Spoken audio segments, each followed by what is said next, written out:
할렐루야, 성도 여러분 안녕하세요. 오늘은 요한 3서 1장 1절에서 15절 말씀으로 진리 안에 있는 자가 사는 삶이라는 제목으로 은혜의 말씀을 나누어 보도록 하겠습니다.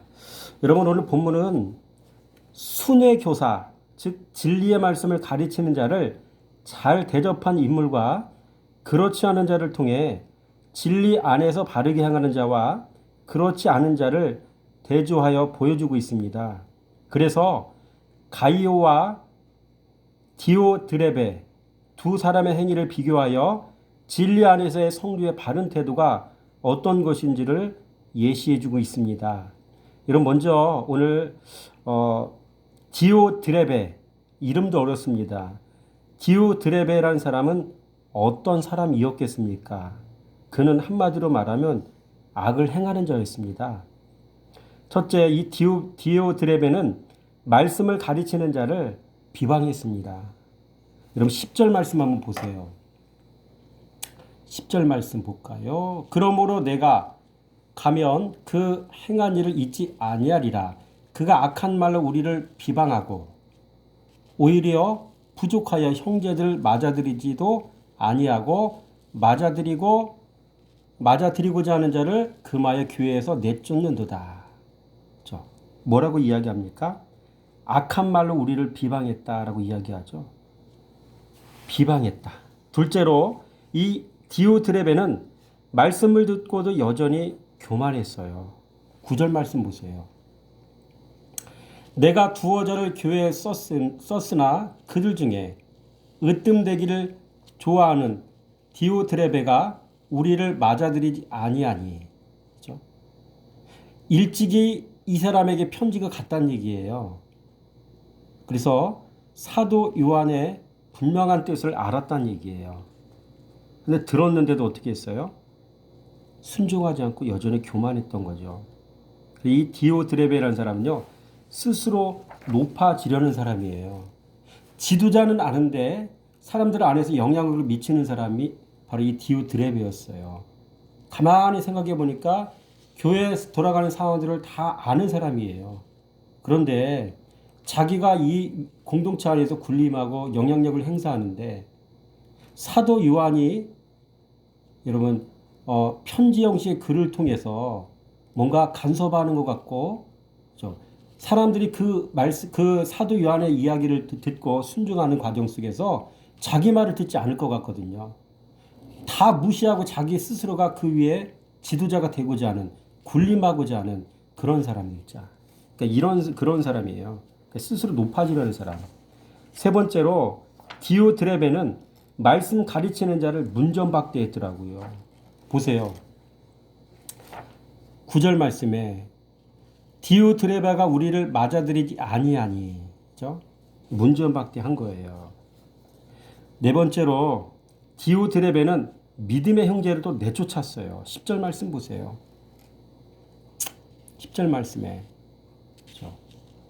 맞아들이고자 하는 자를 금하여 교회에서 내쫓는도다 라고 이야기하죠. 이런 사람들. 여러분 이 디오드레베라는 사람 있죠. 이 사람의 이름의 헬라 뜻을 보니까 디오트레페스예요. 이 뜻이 무엇인지 아십니까? 제우스에게서 양육된 자, 제우스의 양자, 이런 뜻입니다. 디오드레베라는 사람의 이름의 뜻이. 그래서 이 디오드레베는 자신의 의지와 관계없이 출생 때부터 이방신 제우스에게 바쳐진 사람임을 알 수가 있고요. 또 그의 이름에 의하면 출생 때부터 시작하여 양육 과정까지 문제가 있는 사람이었음을 우리가 알 수가 있습니다. 그가 어떻게 교회로 흘러 들어왔는지는 알 수 없으나 그는 태생부터 문제가 있는 사람이었고요. 교회는 들어왔으나 말씀 만나지 못한 사람임이 분명한 것이죠. 여러분 이 시대에 교회 안에 있는 신앙인들의 모습을 연상케 하는 인물 디오드레베 아닙니까? 교회 다니는데 예수는 배우지 못한 대다수 교회 안에 있는 종교인들을 연상케 하는 인물 바로 디오드레베 아닙니까? 그러니 하는 짓들이 다 이상합니다. 지도자가 보낸 믿음의 형제를 영접하지 않고요. 지도자를 헐뜯고 믿음의 형제 대접하기를 거절하고 바른 길 가려는 성도를 충동질하여 그릇된 길로 인도했습니다. 문자 속에 기록된 디오드레베의 사람이 그런 사람이었고요. 이런 사람의 영성이 그대로 교회 안에 흘러서 우리 교회 안에 있는 성도들의 모습 속에도 혹여나 우리들의 모습 속에 이런 모습이 있지 않는가 살펴봄직한 그런 말씀이지 않는가 생각이 들어집니다. 두 번째로 여러분 이와 같은 디오드레베의 행위를 통해 알 수 있는 건 무엇입니까? 11절 말씀. 살아가는 자 악한 것을 본받지 말고 선한 것을 본받으라. 선을 행하는 자는 하나님께 속하고 악을 행하는 자는 하나님을 배웁지 못하였느니라. 그렇죠? 뭐랍니까? 선을 행하는 자 하나님께 속하였고 악을 행하는 자 하나님을 배웁지 못하였느니라. 여러분 하나님을 배웁지 못하였느니라라는 말은요. 하나님께 속하지 못했다는 얘기예요. 무소속이라는 얘기예요. 소속이 되지 못했다는 얘기예요. 그래서 디오드레베는 자신의 악행을 통해서 자신이 하나님께 속하지 못했다는 사실을 분명히 또는 여실히 드러내 보여주고 있는 것입니다. 이런 마태복음 7장 16절 말씀에 이런 말씀이 있습니다. 그들의 열매로 그들을 알지니 가시나무에서 포도를 또는 엉겅퀴에서 무화과를 따겠느냐. 무슨 얘기입니까? 그 사람의 행위가 곧 열매란 이야기입니다. 열매로 그를 안다는 말은 곧 그의 행위로 그를 안다는 말인 것이죠. 세 번째로 그러나 동일한 상황에서 디오드레베와는 다르게 진리를 아는 자로서 가이오, 이 가이오라는 사람은 어떻게 행했겠습니까? 그러니까 이 사람을 통해서 우리가 배울 것이 많이 있어요. 첫째 이 가이오는요. 진리로 행하는 사람이었어요. 3절 말씀 보세요. 형제들이 와서 내게 있는 진리를 증언하되 내가 진리 안에 행한다니. 이 가이오가 진리 안에서 행했다는 이야기를 형제들이 와서 사도 요한에게 전해줬다는 얘기예요. 그렇죠? 이 선한 일도 소문을 물고 이렇게 사람들에게 전해진다는 얘기죠. 내가 진리 안에서 행한다니. 가이오는 사도들에게 배운 복음의 진리대로 살아가는 사람이었어요. 가이오는 자신이 배운 진리를 삶으로 실천하는 사람이었어요. 다른 말로 가이오는 말씀 생활하는 사람이었어요. 예수 생활하는 사람이었습니다. 다른 말로 진리 생활하는 사람이었다는 얘기죠. 그럼 오늘날 주님이 이 가이오와 같은 사람을 찾고 계셔요. 진리를 바르게 배우고요. 진리 안에서 그대로 살아가는 자, 그대로 행하는 자, 말씀 사랑해서 말씀에 순종하는 자, 듣고도 잃어버리지 않고 그대로 행하는 자. 오늘 저와 여러분의 삶 속에 이와 같은 이 가이와 같은 영성이 흐르기 원하고요. 이런 삶을 살아낼 수 있는 은혜가 있어지기 원합니다. 둘째로 이 가이오는요. 말씀의 종을 섬기는 사람이었어요. 5절 말씀 보세요. 사랑하는 자여 내가 무엇이든지 형제건 나그네 된 자들에게 행하는 것은 신실한 일이니. 그렇죠? 내가 무엇이든지 형제 곧 나그네 된 자들에게 행하는 일은 신실한 일이니. 이런 본문에서 말하는 나그네는 사도 요한이 보낸 일종의 순회 선교사였어요. 순회 교사. 당시 초대교회는 사도들이 전한 복음 위에 세워진 교회로 그 수가 상당히 많았습니다. 그렇기에 일일이 사도들이 보살피고 관리하기가 어려웠습니다. 그래서 사도들의 바른 가르침을 받은 사람들이 각 교회를 다니면서 그 교회의 형편과 상황을 사도에게 보고하고 해야 될 그런 사람들이 필요했겠죠. 그게 바로 순회 교사였습니다. 그러므로 사도에게 신뢰를 얻은 일꾼이었다는 얘기죠. 그들이. 그 사람이 바로 순회 교사였고요. 그러므로 교회와 교회의 성도들은 이 순회 교사 곧 사도권을 가진 지도자로 이들을 인정할 수 있어야 된다는 얘기예요. 오늘날로 말하면 교회 안에서 목사, 전도사 해당되는 거죠. 말씀을 바르게 들고 있고 바르게 가르친다면 그들의 하나님의 함께 하심을 인정하고요. 순종하고 따라오고 대들지 말고 이런 모습이 필요하다는 얘기예요. 대들면 디오드레베 되는 거고요. 순종하면 가이오 되는 겁니다. 이 사람 되길 원합니까? 이 사람 되길 원합니까? 그렇죠? 여러분 성도가 육의 양식으로 목회자 섬기는 일을 주님은 어떻게 보시는지 아세요? 하나님은 이런 섬김을 성도와 목회자의 교제로 보시더라고요. 오늘 이거잖아요. 이 가이오 같은 사람은요, 순회 교사, 사도 요한에게부터 보냄받은 이 순회 교사들에 대해서 어떻게 했어요? 극진히 섬겼다고 했죠. 그들의 말을 사도 요한의 말처럼 순종했다는 얘기고요. 사도들의 말처럼 순종했다는 이야기고요. 그렇죠? 그러니까 이런 모습들이 있잖아요. 따르고 순종하고 대접하고 뭐 이런 것들 아름다운 모습이 있죠. 이거 주님은 성도와 목회자의 교제를 보셔요. 여러분 성도의 3대 교제가 있는 거 아세요? 첫째, 성도는 말씀과 교제해야 돼요. 왜? 그 말씀이 생명이기 때문에. 둘째, 성도는 말씀의 종과 교제해야 돼요. 말씀과만 교제한다고 아무리 애써봐야 성장이 안 일어나요. 반드시 말씀을 바르게 가르치는 주의 종과 아름다운 교제가 있어야 그를 통해 신앙의 지도를 받고 영적인 성장이 있다는 얘기예요. 근데 이런 부분들을 성도들이 많이 잘 몰라요. 셋째로 성도는요, 믿음의 형제와도 교제가 있어야 돼요. 왜? 생명인 말씀이 들어갔고 말씀의 종을 통해서 그 종들과 교제를 통해서 신앙의 성장이 일어났는데 생명 있고 성장이 있으면 엑서사이즈가 필요하잖아요. 그게 성도와의 교제 속에서 일어나요. 그 안에서 양보할 수 있고 죽어줄 수 있고 희생할 수 있고 나눌 수 있고 그들을 긍휼히 여길 수 있고 이러죠. 그러니까 이런 것들을 통해서 우리는 여러분 이게 성도의 3대 교제인 걸 알 수가 있어요. 말씀과 교제, 말씀의 종과 교제, 믿음의 형제와 교제. 그래서 이 세 가지 교제가 마지막 때 성도의 영혼이 파손하지 않고 구원에 이르게 하는 구원의 삼겹줄이다. 뭐가? 말씀과 교제, 말씀의 종과 교제, 믿음의 형제와의 교제. 이게 구원의 삼겹줄인 거예요. 여러분 가이오라는 사람이 있죠. 이 사람은 어떤 사람이겠습니까? 가이오는 헬라 원어로 기쁜 또는 나는 기쁘다 이런 뜻이더라고요. 여러분 가이오는 기쁨으로 말씀 생활하는 사람이었어요. 가이오는 속에서 올라오는 기쁨으로 주의 종을 섬기는 사람이었고요. 가이오는 속에서 올라오는 기쁨으로 믿음의 형제를 섬기는 사람이었어요. 가이오는 주의 종을 기쁘게 하는 사람이었어요.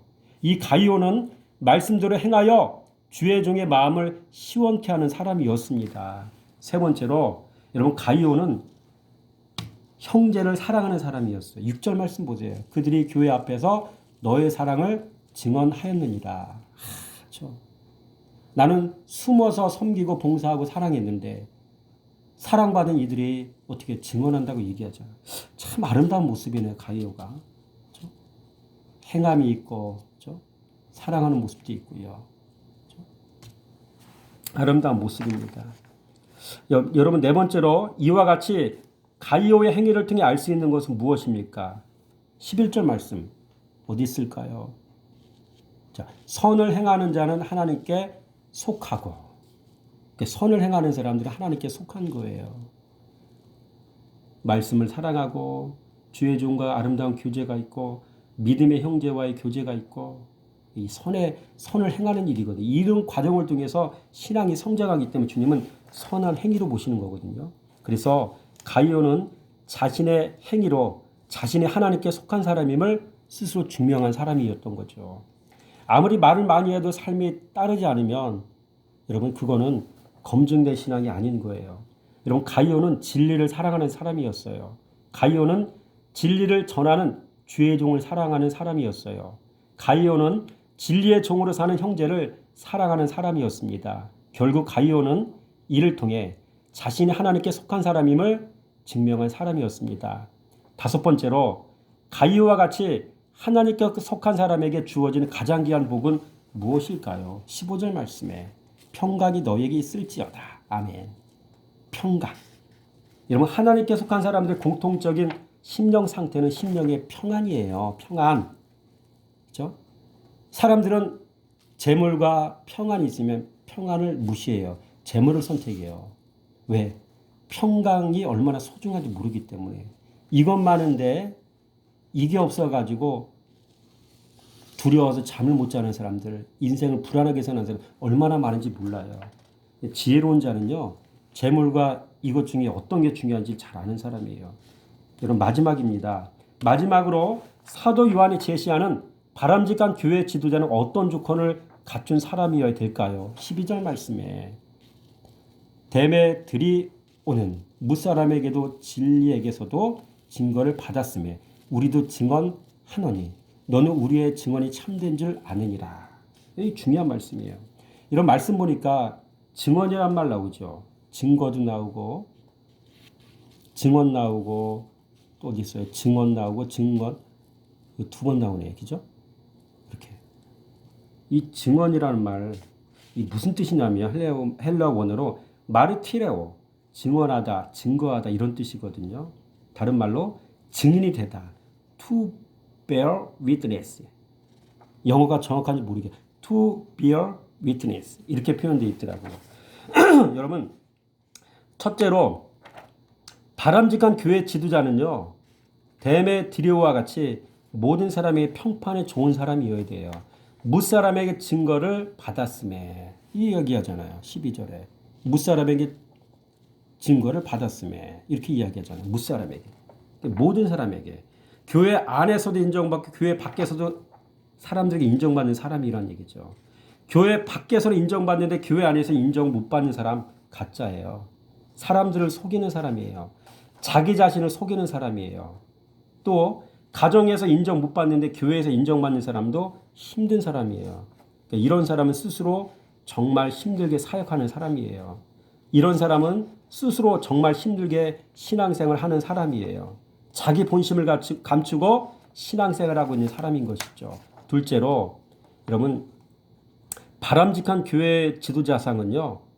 데메드리오와 같이 진리가 증언해주는 사람이어야 돼요. 보세요. 12절 말씀에 아까 봤잖아요. 무사람에게도 증언을 받고 진리에게서도 증거를 받았음을 이렇게 표현하고 있잖아요. 그렇죠? 여러분 데메드리오와 같이 진리가 보증해 주는 사람이어야 된다는 얘기죠. 말씀께서 보증해 주시는 사람이어야 된다는 얘기. 왜? 진리가 말씀이잖아요. 여러분 이런 사람은요. 자신이 전한 말씀과 자신의 삶이 일치하는 사람이에요. 언행이 일치하는 사람입니다. 이런 사람은 말씀 생활하는 사람이에요. 다른 말로 예수 생활하는 사람, 말씀 앞에서 부끄러움이 없는 사람, 참 아름답고 복된 사람이죠. 이런 지도자를 만나길 바라고요. 여러분이 이런 삶을 사시기 바랍니다. 세 번째로 여러분 바람직한 지도자는요. 데메드리오와 같이 믿음의 형제가 증거하는 사람이어야 돼요. 이거 보세요. 우리도 증언하노니 이렇게 이야기죠. 우리도 증언한대요. 바람직한 교회 지도자는 세 가지 증언이 있어야 돼요. 세상 사람들이 증언하는 사람, 말씀께서 증언해 주시는 사람, 믿음의 형제들이 참되다고 증언해 주는 사람. 얼마나 아름다운 모습이에요. 결론입니다. 여러분 올바른 지도자상 베드로전서 5장 22절과 3절 말씀이 이렇게 기록되어 있어요. 너희 중에 있는 하나님의 양 무리를 치되 억지로 하지 말고 하나님의 뜻을 따라 자원함으로 하며 더러운 이득을 위하여 하지 말고 기꺼이 하며 맡은 자들에게 주장하는 자세를 하지 말고 양무리의 본이 되라. 이런 말씀들이 문자가 아니라 가슴속에 새록새록 느껴져야 되고 새겨져야 됩니다. 여러분 이런 삶을 살아가는 여러분의 삶이 되시기를 주님의 이름으로 축원함 드립니다.